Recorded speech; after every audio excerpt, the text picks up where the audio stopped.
What's going on, guys? Your boy Amazing here. We're back with another video, and in today's video, guys, we are here on the event boss parade with the Forgotten Demon BARUJA. And in today's video, we're going to be going over how you guys are going to be able to two-turn the fight while also being able to pretty much clear with a very not necessarily free-to-play friendly team, but it has characters that are accessible and characters that I expect you guys to have kind of now on your account. And we'll also talk about other kind of team comps and, you know, other kind of strategies you can actually do with this setup. So if you guys do enjoy videos like this, definitely make sure to hit that like button and subscribe, as we are on the road to that 50,000 subscribers. And I definitely do appreciate the support on the channel, guys, as we are closing into that 50k. We recently hit that 49k, man. We're been grinding. So alright, guys, that's gonna be that. Let's hop in and let's see what we're able to do. So for the team comp that we are rocking here, we are rocking the green regular Arthur, we are rocking red Slater, blue Roxy, and green Escanor. Now, the reason why I said this is kind of a free-to-play friendly team is we have green Arthur and red Slater here. Green Arthur being a standard SSR banner unit. You do not need a crazy UR gear set on him or anything like that. I'm gonna put on HP defense on him, and this is his UR gear, but you could really just slap any type of gear on this character. He'll be completely fine. You just have to make sure that he has gear so that he can deal damage against the fight. Now, the next character here is going to be Slater, and Slater is very important because he's going to allow us to guaranteed crit on the fight. Every time we do event boss parade, guys, I always suggest to build this red Slater because he is super good in the fact that he is lowering enemy critical resistance by the value of the hero's crit chance at the start of the battle. And for you guys that don't know, I made a special gear set for Slater where I have these two pieces being SSR, and then these pieces were common, and I re-rolled these for crit chance rolls just so that we're able to guaranteed crit on the boss, which is very, very important. So that's going to be kind of Slater's setup. What is it? The Arthur's actually giving us damage dealt, damage reduction. Roxy's going to be the character that we're actually taking advantage of here. The way it's actually going to work is that we deal additional damage equal to 300% of the hero's initial attack as extra damage past an initial damage cap. So if there is any damage caps on fights, guys, Roxy's going to be able to bypass that. Very, very strong right there, and she's going to be on an attack crit set. And then we have Escanor right here as well. He's going to be dealing a ton of damage. He also has a double damage hit on his attack skill here. And this is going to stack on top of, you know, having the single target damage from Roxy as well. So you're going to have both of those stacked together, and it's going to be very, very nice. So, alright, guys, yeah, we can just kind of hop in here, and let's actually test out this run. This is only going to be on +1 difficulty as well. And then for the artifact support here, we're going with the human attack card set. 3% attack for each applicable ally participating in the battle. So that's going to be very good. And then, so yeah, let's hop in, guys, and let's see what this team's able to do. Alrighty, guys, we are now hopping into the fight here with the Forgotten Demon BARUJA, and I'm going to show you guys exactly how you want to go about the fight, guys, in terms of being able to deal the damage here. So what you're going to do turn 1 is you're going to do the single target here with Arthur, you're going to do the single target with Slater, and you're going to want to make sure you do as well the Escanor single target, guys, because he's going to be hitting a lot of damage. And then we can also follow up with a Roxy AoE. This is going to do enough damage to where we actually do kill the fight, because we're going to get the damage past the initial hit. You guys see that right there. Even though Slater and Arthur don't do a lot of damage, we're getting a lot of extra damage past the initial hit there because of what they're able to do. Escanor is going to get a ton of extra damage there, and then the AoE from Roxy is going to finish this off. So there we go.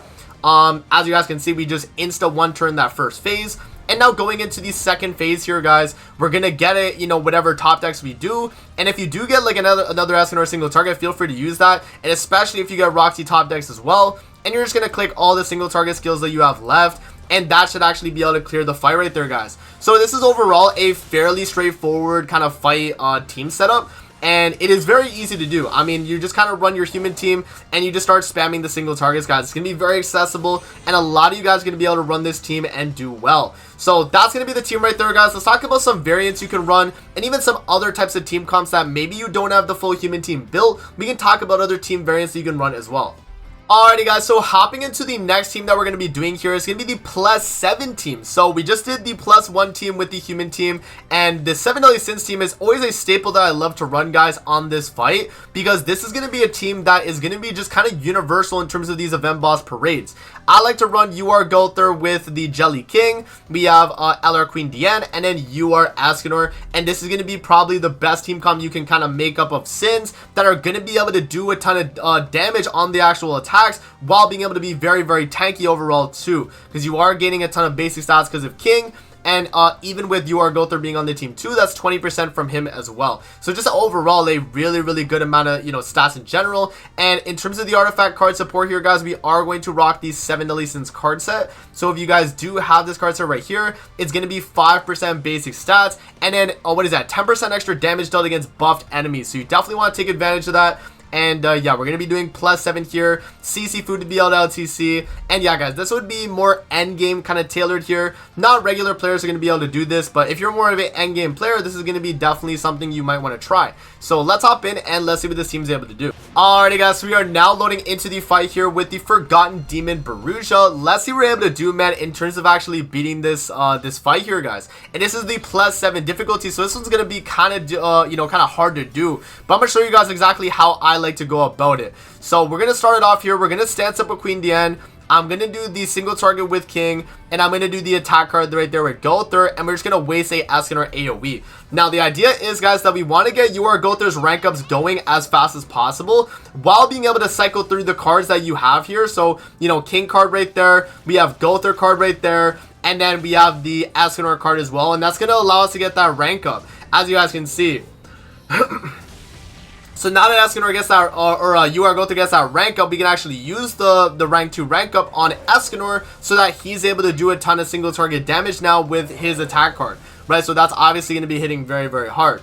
And then, yeah, this attack right here from BARUJA, we're going to be able to tank that pretty well.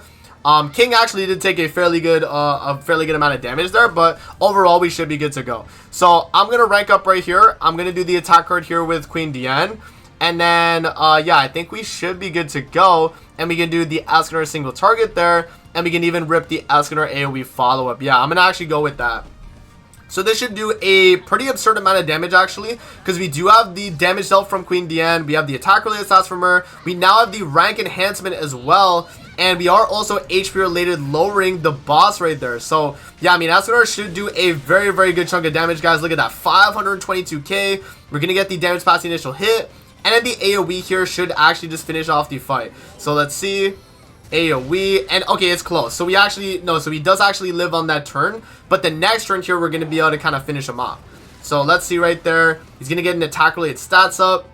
And let's see how much damage he's kind of doing here. So he's going to go with the debuff, the oxidize. That's completely fine.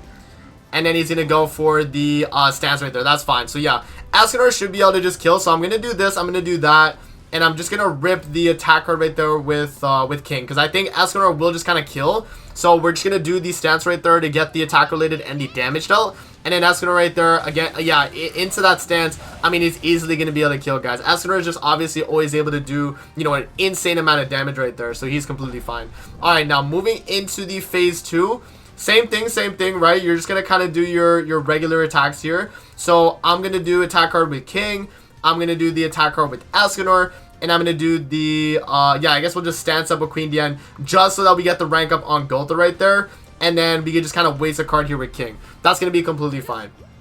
And so what you kind of want to do on the second phase here, guys, is just stall. Right? I mean, just stall till you get your Escanor cards again, till you get your Escanor ult. Whatever the case, guys, you just want to make sure you're able to get that. And, yeah, with this setup right here, we actually should be good.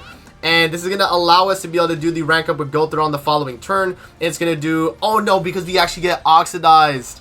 Damn, that's a mistake on my part right there, guys. So next time, actually just go for the rank up straight up onto your Escanor. Yeah, just go for the rank up straight up. Because the oxidized debuff that he had on us right there actually did kind of cuck us right there. So now he's block affected. He should not do a lot of damage now. Okay, we do barely live. Okay, so now what I'm going to do here is I'm going to rank up Escanor. I'm going to go for the attack card here with Escanor, all with Escanor, and then also gauge reduction here with, we'll do with Queen Diane. We'll do it with Queen Diane, because I think that'll be fine. So right there, rank up onto Escanor. Single target from him should do a lot of damage, let's see. So this is the rank 2 right here. Yeah, so obviously, as you guys can see, 494k right there into the Escanor ultimate, let's see, boom. 300k, and then gauge reduction right there from Queen Diane, guys. So overall, the team, I mean, is still tanking fairly well. And so all we have to do now is just kind of rip one of our other attack cards, and we should be good to go. So now, yeah, we're pretty much fine here, because we also have the boss block affected as well.